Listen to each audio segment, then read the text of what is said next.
천하람 위원님 질의해 주시기 바랍니다. 네.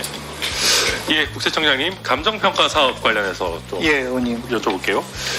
이게 이제 상속세나 증여세 부과할 때 원래 시가로 해야 되지 않습니까? 근데 이제 꼬마 빌딩이나 골프장, 대형마트 이렇게 거래가 많지 않은 재산들 같은 경우에는 기준 시가를 기준으로 하는데, 그러다 보니까 오히려 이제 시세가 잘 파악되는 중소형 주택 이런 데 비해 가지고 실질 세부담이 더 낮아지는 역진성의 문제가 발생을 하죠.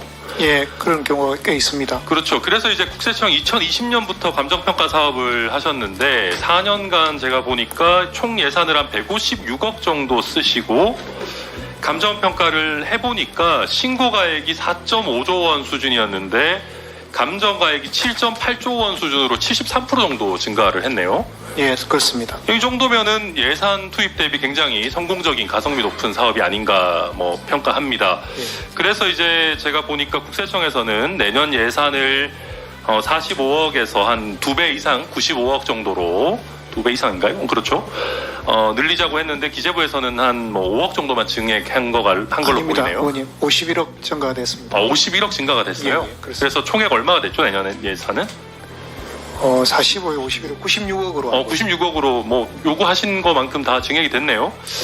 근데 이제 사실 제가 이거 보다 보니까 물론 성공적인 사업이고 예산이 많이 증가됐다면서는 다행스러운 일이라고 생각하는데, 근데 이게 예산을 사실 무한정 넣을 수는 없는 거 아니겠습니까? 그렇습니다. 그러니까 이런 어떤 고액 좀 거래가 많지 않은 재산들이라는 거 사실 굉장히 많이 있는 것이고, 그래서 저희가 보다 보니까 차라리 그러면 일정 금액 이상의 좀 특정한 형태의 자산들 같은 경우에는 납세자가 감정평가를 하는 걸 의무화를 하면 어떤가. 그러니까 의무화를 하고 나서 우리 보면 감정평가 비용 원래 빼주지 않습니까, 나중에? 예, 예. 근데 그게 이제 한도가 있잖아요. 한도가 예, 예, 500만 원인가? 예. 이렇게 높지 않았던 것 같은데, 예. 그 캡을 조금 이제 자산 유형에 맞게 실제 감정평가에 쓴 비용에 어떻게 보면 준하도록 좀 올려줘서, 이런 자산들은 지금 해보니까 기존의 가액에 비해서 감정평가하고 나면 사실은 신고가액이 확 올라가고 거기에 따라서 우리 세수도 많이 늘어날 텐데, 좀 전체적으로 이렇게 감정평가를 의무화하는 방안을 시도해보면 어떻겠나 하는 생각이 좀 들더라고요.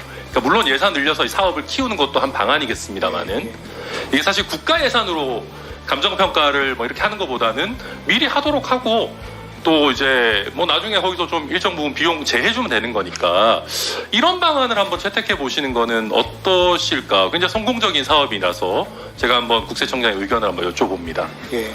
저희 과세관청에서 이렇게 감정평가를 실시하게 되면 꼭 의무화하지 않더라도 이제 납세 입장에서 자발적 감정평가를 할 수밖에 없습니다. 왜냐하면 이게 누가 의뢰하는 주체냐에 따라서 사실 감정평가가 차이가 많이 나거든요. 근데 의원님 말씀하신 대로 어쨌든 납세자분이 감정평가를 했을 때 그 부분을 평가 수수료를 어느 정도 현실감 있게 빼주면 역시 여러모로 도움이 많이 될 것 같습니다. 예, 한번 논의해 보시죠. 예. 예, 수고하셨습니다. 다음은